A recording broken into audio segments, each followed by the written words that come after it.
बिस्मिल्लाहिर्रहमानिर्रहीम। अस्सलाम वालेकुम वरहमतुल्लाहि वबरकातुहू। दो नौजवान हज़रत उमर रज़ी अल्लाह तआला अन्हु की महफ़िल में दाखिल होते ही महफ़िल में बैठे एक शख्स के सामने जाकर खड़े हो जाते हैं और उसकी तरफ उंगली करके कहते हैं, या उमर, ये है वो शख्स। उमर रज़ी अल्लाह तआला उनसे पूछते हैं कि क्या किया है इस शख्स ने। या अमीरुल मोमिनीन, इसने हमारे बाप को कत्ल किया है। हज़रत उमर रज़ी अल्लाह तआला अन्हु पूछते हैं, क्या कह रहे हो, इसने तुम्हारे बाप को कत्ल किया है। उमर रज़ियल्लाहु ताला अन्हु उस शख्स से मुखातिब होकर पूछती हैं, क्या तूने इनके बाप को कत्ल किया है। वो शख्स कहता है, हाँ अमीरुल मोमिनीन, मुझसे कत्ल हो गया है इनका बाप। उमर रज़ियल्लाहु ताला अन्हु पूछते हैं, किस तरह कत्ल हुआ। वो शख्स कहता है, या उमर, इनका बाप अपने ऊँट समेत मेरे खेत में दाखिल हो गया था। मैंने मना किया, बाज नहीं आया तो मैंने एक पत्थर दे मारा जो सीधा उसके सर में लगा और वो मौका पर मर गया। उमर रज़ी अल्लाह तआला अन्हु फरमाते हैं, फिर तो कसास देना पड़ेगा, मौत है इसकी सज़ा। ना फैसला लिखने की ज़रूरत, और फैसला भी ऐसा अटल कि जिस पर किसी बहस व मुबाहिसे की भी गुंजाइश नहीं। ना ही उस शख्स से उसके कुनबे के बारे में कोई सवाल किया गया, ना ही ये पूछा गया कि ताल्लुक़ किस कदर शरीफ ख़ानदान से है, ना ही ये पूछने की ज़रूरत महसूस की गई कि ताल्लुक़ किस मुअज़्ज़ज़ कबीले से तो नहीं, माशरे में क्या रुतबा या मकाम है। इन सब बातों से भला उमर रज़ी अल्लाह तआला अन्हु को क्या मतलब। क्योंकि मामला अल्लाह के दीन का हो तो उमर रज़ी अल्लाह तआला अन्हु पर कोई असरअंदाज नहीं हो सकता, और ना ही कोई अल्लाह की शरीयत की तनफीज़ के मामले में उमर रज़ी अल्लाह तआला अन्हु को रोक सकता है। हत्ता के सामने उमर रज़ी अल्लाह तआला अन्हु का अपना बेटा ही क्यों ना कातिल की हैसियत से आ खड़ा हो, कसास तो उससे भी लिया जाएगा। वो शख्स कहता है, ए अमीरुल मोमिनीन, उसके नाम पर जिसके हुक्म से ये ज़मीन व आसमान खड़े हैं, मुझे सहरा में वापस अपने बीवी बच्चों के पास जाने दीजिए, ताकि मैं उनको बताऊं कि मैं कत्ल कर दिया जाऊंगा। उनका अल्लाह और मेरे सिवा कोई आसरा नहीं, मैं उसके बाद वापस आ जाऊंगा। उमर रज़ियल्लाहु ताला अन्हु फरमाते हैं, कौन तेरी ज़मानत देगा कि तू सहरा में जाकर वापस भी आ जाएगा। मजमा पर एक खामोशी छा जाती है। कोई भी तो ऐसा नहीं जो उसका नाम तक जानता हो। उसके कबीले, खैमे या घर वगैरह के बारे में जानने का मामला तो बाद की बात है। कौन ज़मानत दे उसकी। क्या ये 10 दिरहम के उधार या ज़मीन के टुकड़े या किसी ऊँट के सौदे की ज़मानत का मामला है। इधर तो एक गर्दन की ज़मानत देने की बात है जिसे तलवार से उड़ा दिया जाना है। और कोई भी तो ऐसा नहीं जो अल्लाह की शरीयत की तनफीज़ के मामले में हज़रत उमर रज़ी अल्लाह तआला अन्हु से इतराज़ करे, या फिर उस शख्स की सिफारिश के लिए ही खड़ा हो जाए। और कोई हो भी नहीं सकता जो सिफारशी बनने का सोच सके। महफिल में मौजूद सहाबा रज़ी अल्लाह तआला अन्हुम पर एक खामोशी सी छा गई।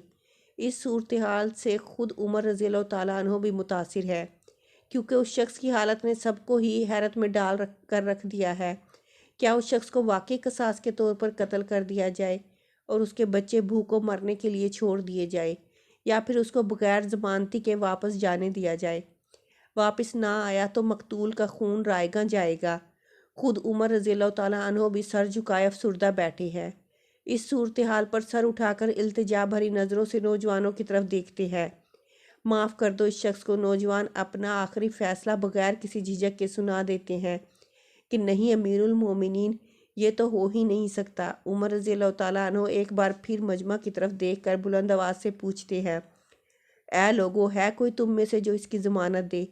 अबू ज़र गफ़ारी रज़ी अल्लाह तआला अन्हु अपने ज़ुहद सिदक से भरपूर बुढ़ापे के साथ खड़े होकर कहते हैं कि मैं ज़मानत देता हूँ इस शख्स की। उमर रज़ी अल्लाह तआला अन्हु कहते हैं, अबू ज़र, इसने कत्ल किया है। अबू ज़र रज़ी अल्लाह तआला अन्हु अपना अटल फ़ैसला सुनाते हैं, चाहे कत्ल ही क्यों ना किया हो। उमर रज़ी अल्लाह तआला अन्हु सवाल करते हो, जानते हो इसे। अबू ज़र रज़ी अल्लाह तआला अन्हु फरमाते हैं, नहीं जानता।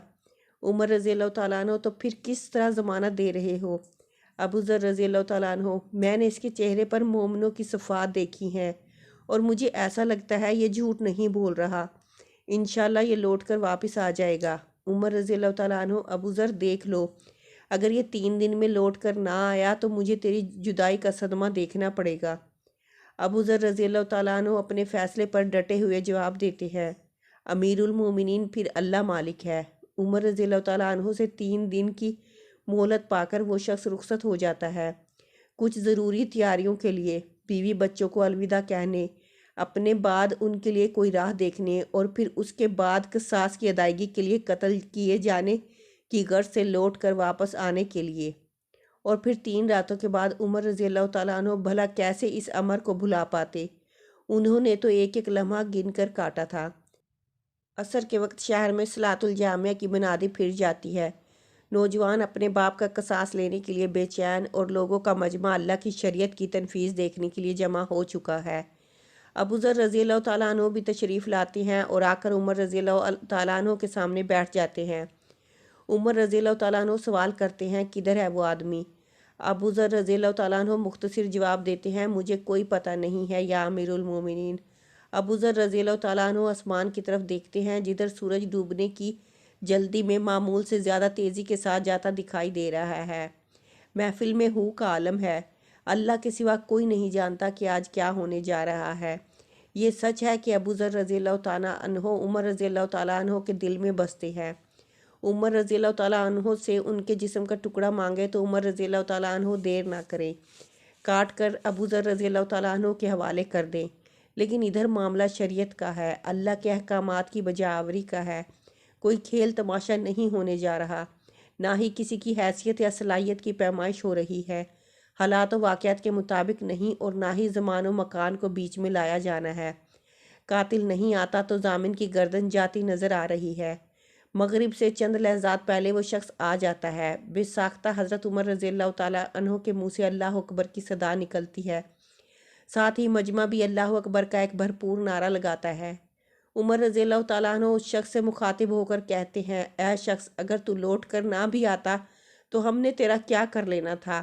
نہ ہی تو کوئی تیرا گھر جانتا تھا اور نہ ہی کوئی تیرا پتہ جانتا تھا۔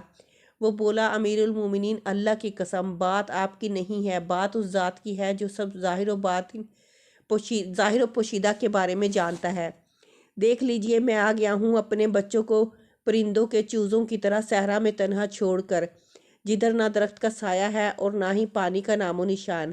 میں قتل کر دیے جانے کے لیے حاضر ہوں۔ مجھے بس یہ ڈر تھا کہیں کوئی یہ نہ کہہ دے کہ اب لوگوں میں سے وعدوں کا فاہی اٹھ گیا۔ عمر رضی اللہ تعالیٰ عنہ نے ابوذر رضی اللہ تعالیٰ عنہ کی طرف رخ کر کے پوچھا، ابوذر، تو نے کس بنا پر اس کی ضمانت دے دی تھی؟ ابوذر رضی اللہ تعالیٰ عنہ نے کہا، اے عمر، مجھے اس بات کا ڈر تھا کہیں کوئی یہ نہ کہہ دے کہ اب لوگوں سے خیر ہی اٹھا لی گئی ہے۔ حضرت عمر رضی اللہ تعالیٰ عنہ نے ایک لمحے کے لیے توقف کیا اور پھر ان 2 نوجوانوں سے پوچھا کہ کیا کہتے ہو اب؟